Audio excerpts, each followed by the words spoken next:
Assalamualaikum warahmatullahi wabarakatuh. Selamat pagi, siang, sore, malam. Kami dari kelompok 9 akan mempresentasikan hasil tugas besar kami, yaitu Iris Data Visualization and KNN. Sebelumnya saya akan memperkenalkan anggota kelompok saya terlebih dahulu. Yang pertama ada Valia Adria Khairanisa. Yang kedua ada Baik Maisum Jumatin Arti. Yang ketiga, saya sendiri yaitu Siva Salsabila. Yang pertama yaitu ada K-nearest neighbor. KNN dapat digunakan untuk masalah klasifikasi dan prediksi regresi. KNN ini termasuk ke dalam keluarga pembelajaran algoritma yang diawasi. Selanjutnya ada pengukuran jarak. Pengukuran jarak ini di dalam pengaturan klasifikasinya, algoritma KNN terdekat K pada dasarnya bermuara pada pembentukan suara mayoritas antara K. Contoh yang paling mirip dengan pengamatan ini adalah tak terlihat yang diberikan. Adapun step algoritmanya. Yang pertama itu pilih jumlah K of neighbor-nya. Kemudian yang kedua, ambil KNN dari titik data baru sesuai dengan metrik jarak Anda. Kemudian yang ketiga, di antara K-neighbor-nya, hitung jumlah titik data untuk setiap kategori. Kemudian yang keempat, tetapkan titik data baru ke kategori di mana Anda menghitung paling banyak tetangganya. Selanjutnya, untuk importing and preparation of data akan dijelaskan oleh Baik Maisum Jumatin Arti. Kepadanya dipersilahkan. Baiklah, selanjutnya saya akan menjelaskan tentang bagaimana mengimpor dan menyiapkan data. Pada line pertama ini, terdapat dua library yang kita gunakan, yaitu ada library NumPy dan Pandas. Nah, fungsi library NumPy adalah operasi pada vektor satu dimensi array dan matriks dua dimensi array. Penggunaan as di sini artinya kita menggantikan pemanggilan NumPy dengan prefiks np untuk proses berikutnya. Kemudian, untuk fungsi library Pandas adalah untuk proses analisis data seperti manipulasi data, persiapan data, dan pembersihan data. Selanjutnya yaitu line kedua. Pada line kedua ini digunakan untuk membaca data yang dituju dan sudah tersimpan pada perangkat komputer. Selanjutnya, kita akan memanggil dataset untuk menampilkan data.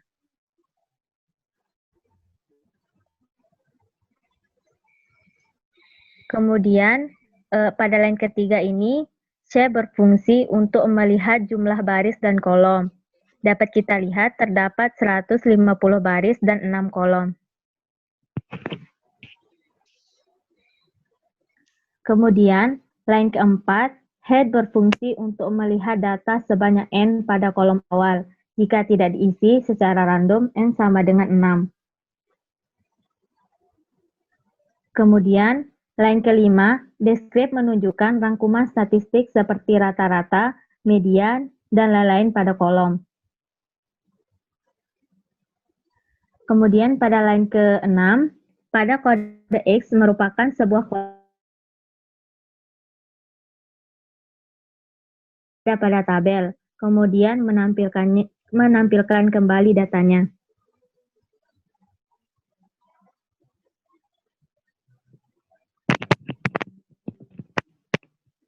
Kemudian pada line ke-7, kode Y berfungsi untuk menampilkan kolom dan baris spesies saja dari tabel atau data yang digunakan. Kemudian pada line ke-8 ini berfungsi untuk menampilkan data yang tergabung berdasarkan spesiesnya, kemudian disertai ukuran datanya.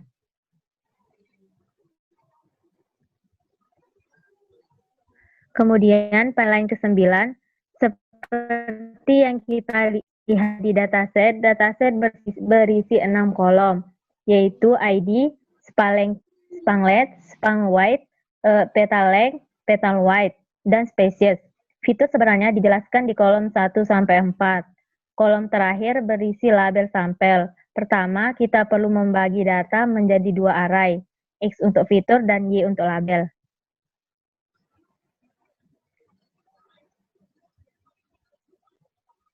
Selanjutnya yaitu pada line ke-10, seperti yang kita lihat, label bersifat kategoris. Kneghorst-Classifier tidak menerima label string. Kita perlu menggunakan label encoder untuk mengubahnya menjadi angka. Iris setosa sesuai dengan 0, iris versicolor sesuai dengan 1, dan iris virginica sesuai dengan 2. Kemudian, pada line ke-11 ini berfungsi untuk mengimport split. Line ke-1 adalah proses import train test split. Library train test split ini adalah sublibrary dari modul model selection di library Scalene, sehingga penulisan untuk mengimportnya seperti itu. Kemudian line kedua adalah proses pendefinisian X-train sebagai data X yang ingin kita latih atau uji. X-test sebagai data X yang ingin kita tes, Y-train adalah variabel dependen yang dilihat, dan Y-test merupakan variabel dependen yang diuji. Kita mendefinisikan keempat variabel ini secara bersamaan. Pada perintah train test, split diisi dengan parameter array X, Y yang menunjukkan arrays yang dipakai adalah X sebagai variabel independen dan Y sebagai variabel dependen. Parameter selanjutnya adalah test size sebesar 20%. Biasanya sebagai rule of thumb atau aturan umum, proporsi test set sebesar 20% dan train set 80%. Namun, ada juga yang menentukan 25:75, terserah Anda ingin yang mana. Parameter lainnya adalah random state yang merupakan random number generation atau RNG. Bisa diisi apa saja, idenya adalah jika menggunakan angka 7 misalnya, maka bilangan random yang dibagikan akan selalu sama. Jika suatu saat kita menentukan angka 7 lagi, untuk kali ini kita pilih angka 0. Bella selanjutnya akan dijelaskan oleh teman saya, Valia. Kepadanya dipersilakan. Oke, langkah selanjutnya adalah penggunaan klasifikasi dengan metode KNN. Pertama adalah pembuatan prediksi. Import fungsi confusion matrix dari package scikit-learn. Confusion matrix adalah suatu metode yang biasanya digunakan untuk melakukan perhitungan akurasi. Untuk menggunakan metode KNN, langkah pertama yaitu dengan cara mengimport fungsi Key-Neighbor Classifier dari package scikit-learn, kemudian mengaktifkannya melalui code classifier. Kemudian pada code selanjutnya, yaitu classifier.feed, memasukkan data training pada fungsi klasifikasi KNN. Selanjutnya menentukan hasil dari prediksi dari X_text test yang disebut dengan Y prediksi. Berikut adalah hasil dari Y prediksi dalam bentuk array. Lalu selanjutnya adalah kode di bawah ini untuk menentukan probabilitas hasil dari prediksi. Jadi adalah hasil dari prediksi dari variabel X test. Oke, selanjutnya adalah evaluasi prediksi. Untuk membuat confusion matrix. Confusion matrix akan menampilkan perbandingan nilai akurasi dari Y-test dengan Y-prediksi. Pada kode CM menampilkan confusion matrix dari hasil prediksi. Confusion matrix dari akurasi Y-test dengan Y-prediksi. Lalu selanjutnya adalah kalkulasi model akurasi. Kode pada akurasi yang berfungsi untuk melihat hasil dari prediksi, kemudian akan ditampilkan dengan sebuah kalimat accuracy of our model is equal, dan berserta hasilnya. Dan kita mendapatkan hasilnya itu sebesar 96,67%. Selanjutnya adalah penggunaan cross validation untuk parameter. Nah,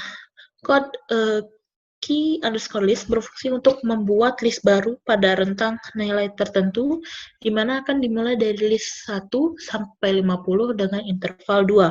Kemudian dibuatkan array variabel CV underscore score untuk menyimpan nilainya.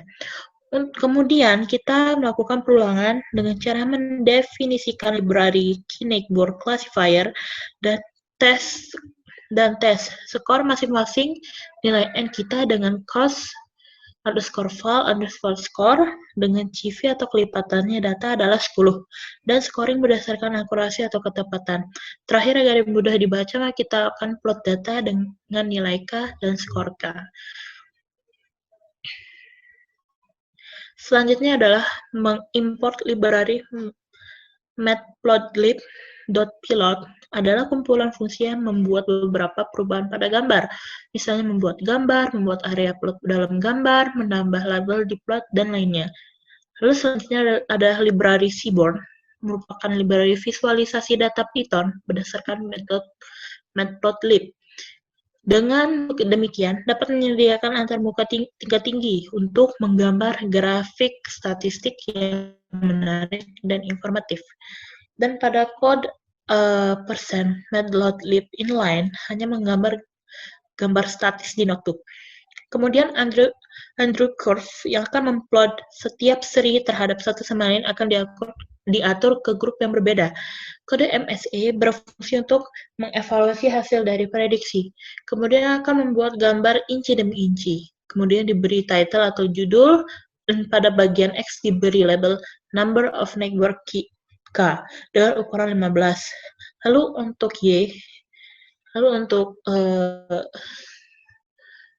untuk line Y terdapat kalimat misclassification error dan ukuran 15 juga. Kemudian membuat style dengan latar belakang putih yang bergaris, lalu menampilkan hasilnya. Berikut di bawah ini. Oke, jadi visualisasi data yang ada di atas adalah untuk mencari nilai terbaik dari K dengan cara mengambil nilai dari key underscore list, kemudian ditentukan data prediksinya dan ditampilkan. Dan terdapat number optimal dari neighbor-nya adalah 9.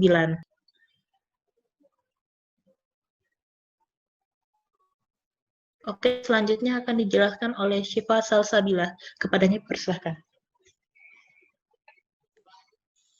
Oke. Selanjutnya ada my own KNN implementation.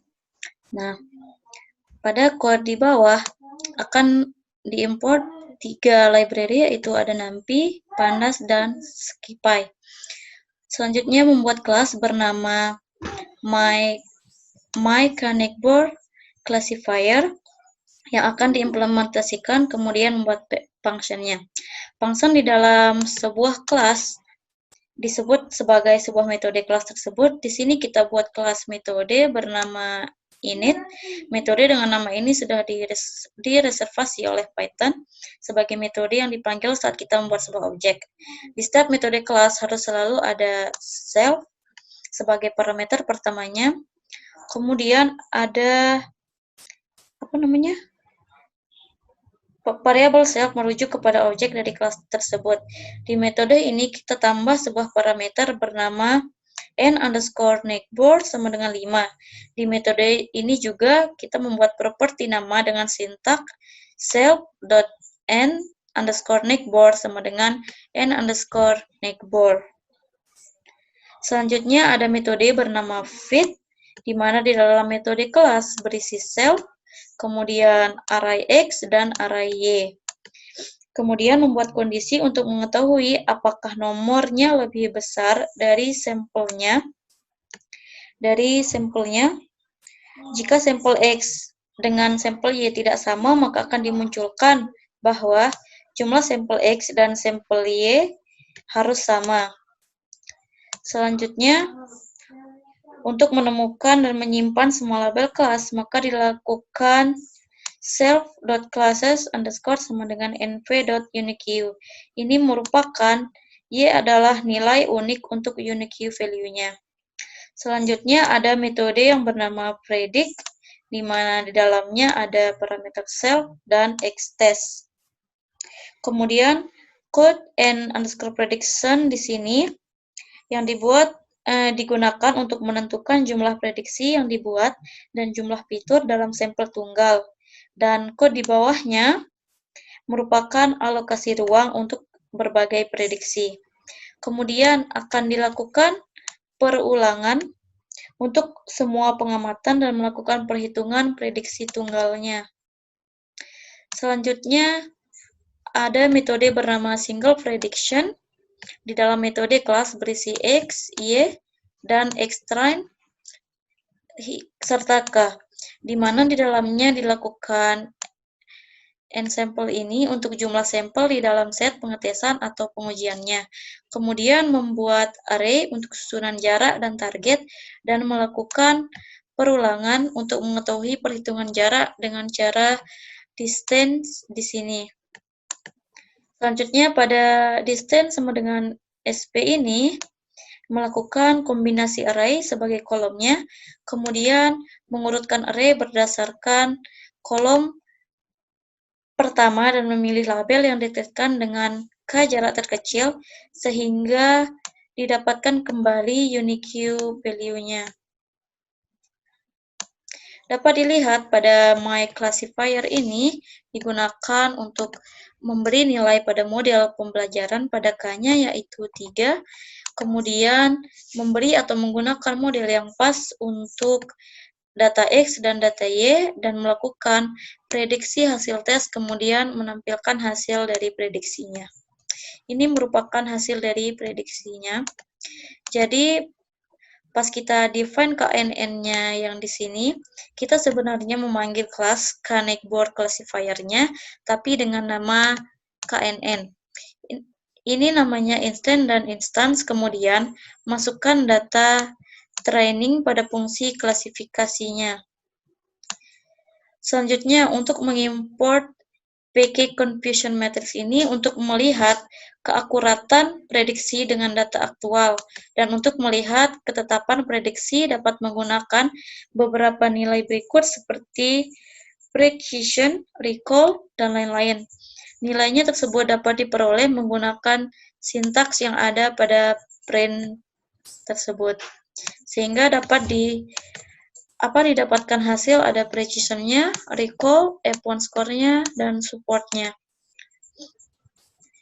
Kemudian penjelasan dari hasilnya ini telah kita lakukan dapat mengklasifikasikan semua observasi 30 dalam set tes dengan akurasi 0,97, yang artinya 97%, yang artinya sudah sangat bagus. Meskipun algoritma KNN dilakukan sangat baik dengan dataset ini, tapi jangan berharap hasil yang sama dengan semua dataset. KNN tidak selalu berkinerja baik dengan data yang memiliki dimensi tinggi atau yang memiliki fitur yang sangat kategoris.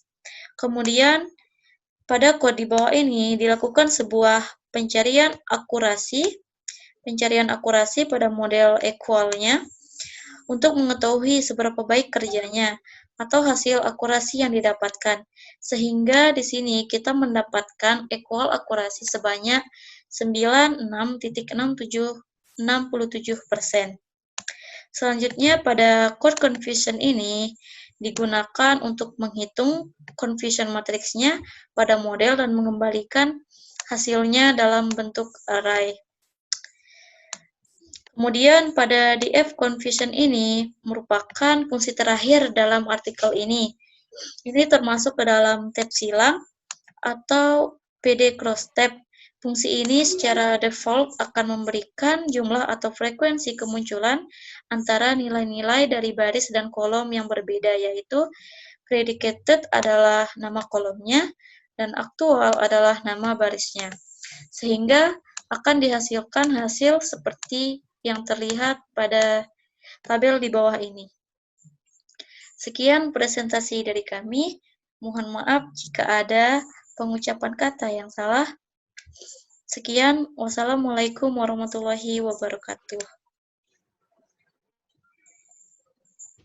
Guys, udah guys. Betul. Udah nih?